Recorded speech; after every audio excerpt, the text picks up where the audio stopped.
So guys ఈరోజు మనము networking career ఇప్పుడు ఎలా ఉంది దీని గురించి ఇన్ డీటెయిల్గా మాట్లాడుకుందాము. అండ్ డెఫినెట్లీ ఇంకొక పాయింట్, క్లౌడ్ కంప్యూటింగ్ కూడా నెట్వర్కింగ్ కెరీర్ కింద వస్తుందా దాని గురించి కూడా ఖచ్చితంగా మనం ఈ వీడియోలో మాట్లాడుకుందాము. అండ్ జాబ్ రోల్స్ ఎలా ఉంటాయి, ఫ్యూచర్ ఎలా ఉంటుంది. దాంతోపాటు కొంతమంది కమెంట్స్లో స్టూడెంట్స్ అడిగారు 2016 ఎంసీఏ కంప్లీట్ చేశాడు, నెట్వర్కింగ్ అంటే ఇష్టం, ఎక్స్పీరియన్స్గా వెళ్ళొచ్చా అని. కొంతమంది ఐటీఆర్ నాన్ ఐటీ అని, తర్వాత వీకెండ్స్ ఉంటాయా అని, డిప్లొమా వాళ్ళు వెళ్ళొచ్చా అని, ఇలా కొన్ని ఫ్రీక్వెంట్లీ ఆస్క్డ్ క్వశ్చన్స్ కూడా కొన్ని ఉన్నాయి. దానికి కూడా మనం ఆన్సర్ అనేది ఈ వీడియోలో తెలుసుకుందాము.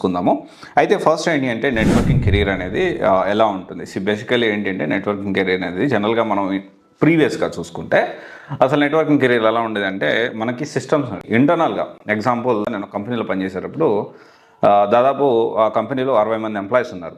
60 మంది ఎంప్లాయీస్కి ఒక సర్వర్ రూమ్ ఉండేది. ఎట్ ద సేమ్ టైం అన్నీ కూడా ఇంటర్ కనెక్టెడ్. 60 కంప్యూటర్స్ కూడా అక్కడ ఉన్న 60 మెంబర్స్కి 60 కంప్యూటర్స్, ఆ 60 కంప్యూటర్స్ ఆ సర్వర్కి కనెక్ట్ అయి ఉంటుంది. వీళ్ళ కంప్యూటర్ లాక్ చేయాలి అన్నా, లేకపోతే వీళ్ళ కంప్యూటర్లో ఏం జరుగుతుంది అన్నా, లేకపోతే వీళ్ళ కంప్యూటర్లో వీళ్ళు ఏమన్నా మిస్టేక్స్ చేస్తున్నారన్నా కానీ ఆ సర్వర్లో కూర్చొని అక్కడి నుంచి ఆపరేట్ చేసేవాళ్ళు.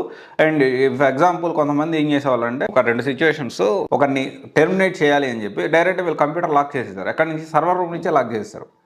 సో ఇదంతా చేసేది ఎవరు? నెట్వర్కింగ్ ఇంజనీర్ ఉంటారు.